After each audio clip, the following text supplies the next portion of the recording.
Untuk soal pertama, yang langkah pertama itu kita mengurutkan data dari yang terkecil hingga terbesar. Ini untuk data dari yang terkecil ke terbesar. Yang kedua, langkah kedua yaitu menentukan banyaknya kelas. Jadi rumus dari untuk menentukan banyaknya kelas itu sama dengan 1 ditambah 3,3 dikali log n. Nah, ini 54 dari mana?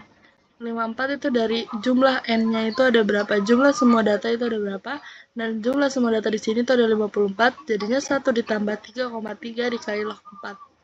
Log 54 sama dengan 6,7 dan dibulatkan menjadi 7.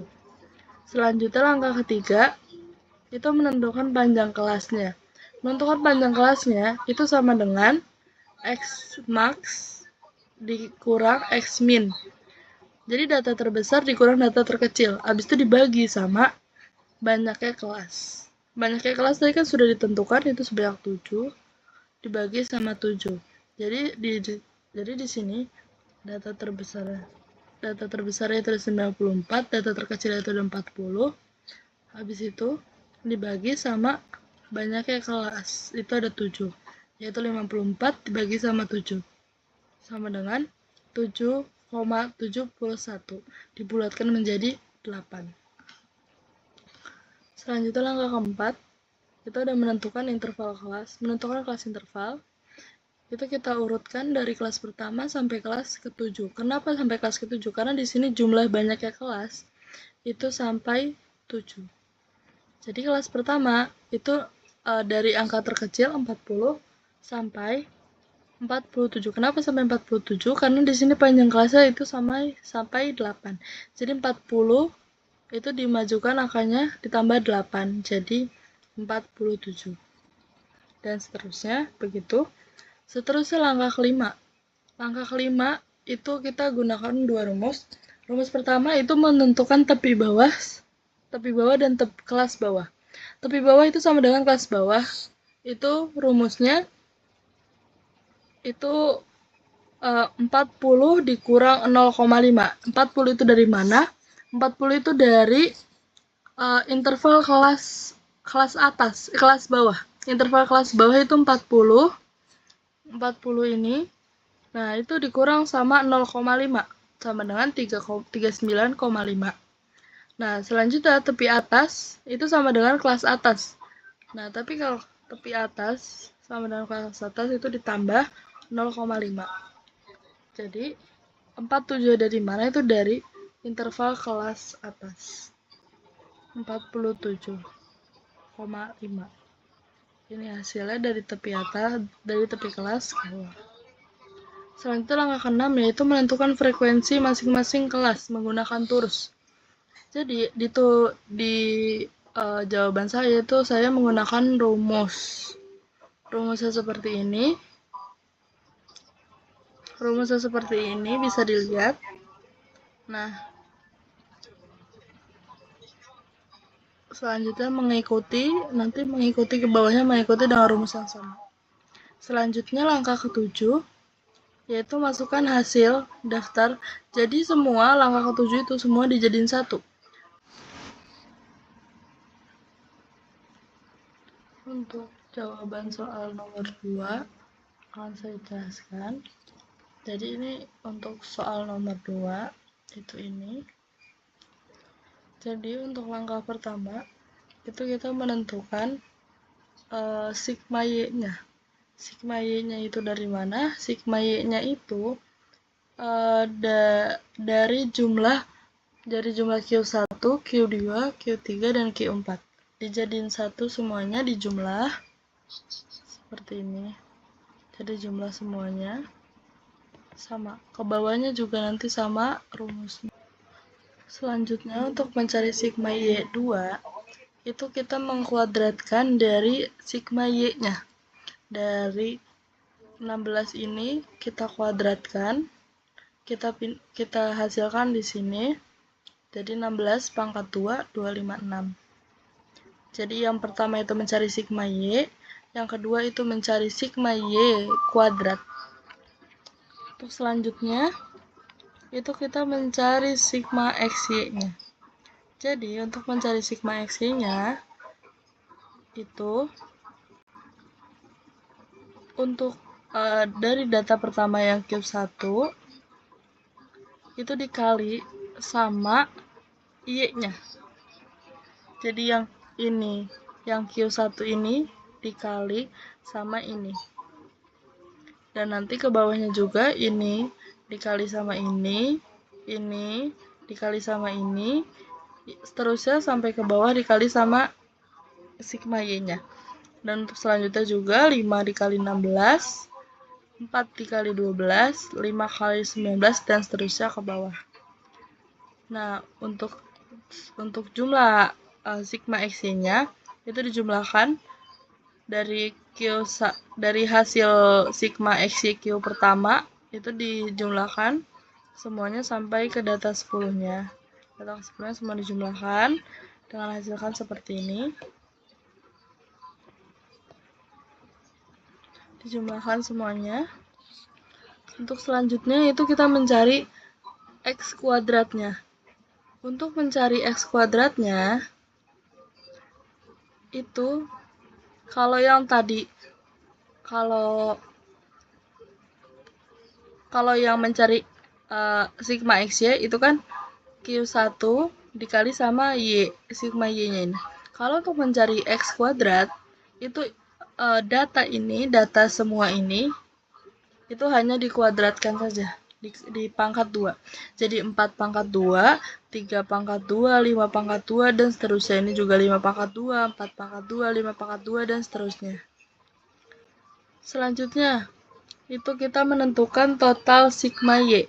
Total sigma Y itu tadi total dari sigma Y yang ini, kita total, dan dihasilkan ke sini. 141. Selanjutnya, itu ada sigma X kuadrat. Nah, untuk yang ini, sigma X kuadrat, itu maksudnya dari ini, yang jumlah Q pertama dari ini, itu kan kita jumlahkan dari data pertama sampai data 10, kita jumlahkan, menghasilkan 36. Nah, ini 36 itu disebut dengan sigma X. Nah, sedangkan di sini, itu kita menggunakan rumus sigma X kuadrat. Jadi, 36 dikuadratkan, 40 dikuadratkan, 28 dikuadratkan, 37 dikuadratkan. Selanjutnya itu ada sigma XY. Sigma XY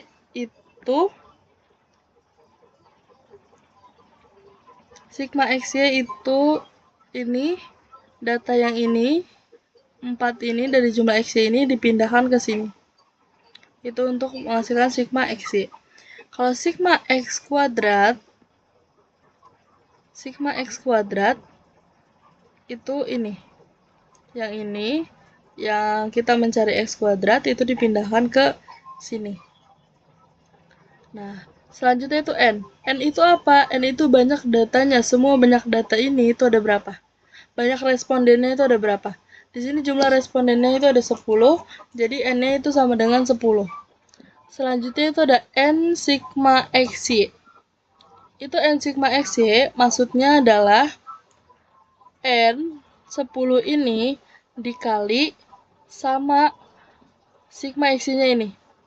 Jadi ini dikali ini. Jadi kalau yang pertama ini dikali ini 10. Terus kalau yang ini berarti ini dikali 10.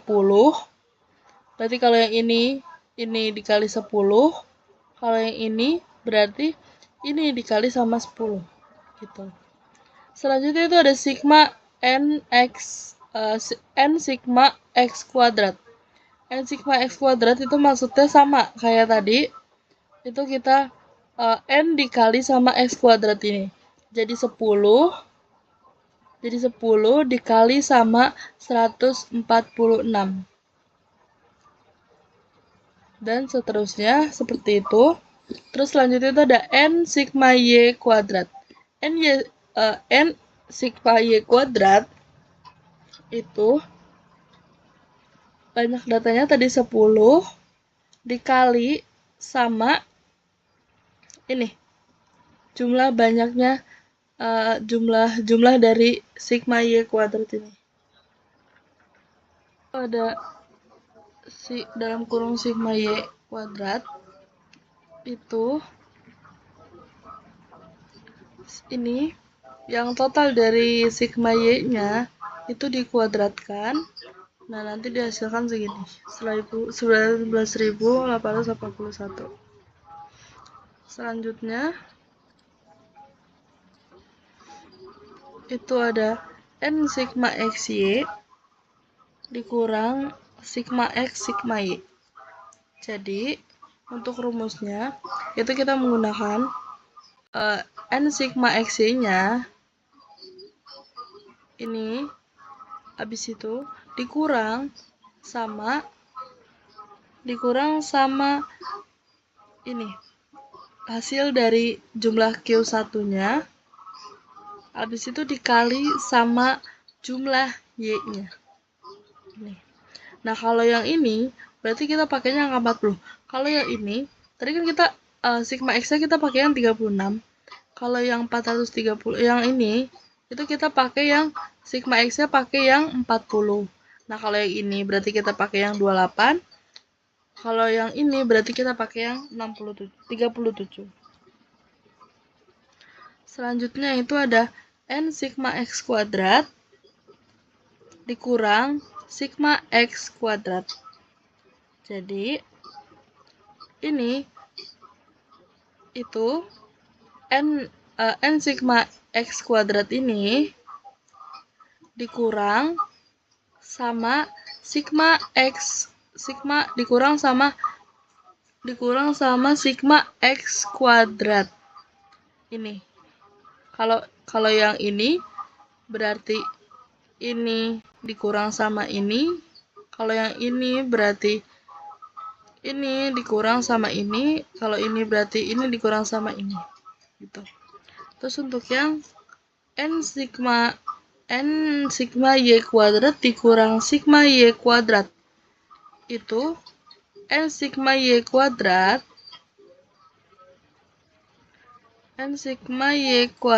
yang ini n sigma y kuadrat dikurang sama yang ini bawahnya. Jadi 22.090 dikurang sama 19.881. Untuk hasilnya itu kita menggunakan rumus ini. Jadi yang pertama ini yang kita gunakan, kita pakai yang n sigma xy dikurang sigma x sigma y, terus n sigma x kuadrat dikurang sigma x kuadrat, sama pakai yang n sigma y kuadrat dikurang sigma y kuadrat. Itu semuanya dipakai. Dihasilkan menggunakan rumus square. Untuk menentukan kriteria, kita menggunakan ini. Menggunakan sama dengan IF. Nah, kita menggunakan data yang ini. Dari ini kita menentukan kriterianya, apakah dia sangat tinggi atau tinggi aja atau sangat tinggi atau rendah. Itu untuk menentukan. Yang pertama tadi menggunakan Excel, yang kedua ini menggunakan SPSS, dan yang menggunakan IBM SPSS itu yang langkah pertama menggunakan variable view. Menggunakan variable view, datanya dimasukkan semua, Q1, Q2, Q3, Q4 total, dan desimalnya dikurangin jadi 0 supaya tidak ada angka desimal. Untuk selanjutnya datanya dimasukkan yang ada di Excel, disalin, dimasukkan ke SPSS-nya. Langsung disalin ke SPSS-nya, dan jadi untuk akhirnya seperti ini.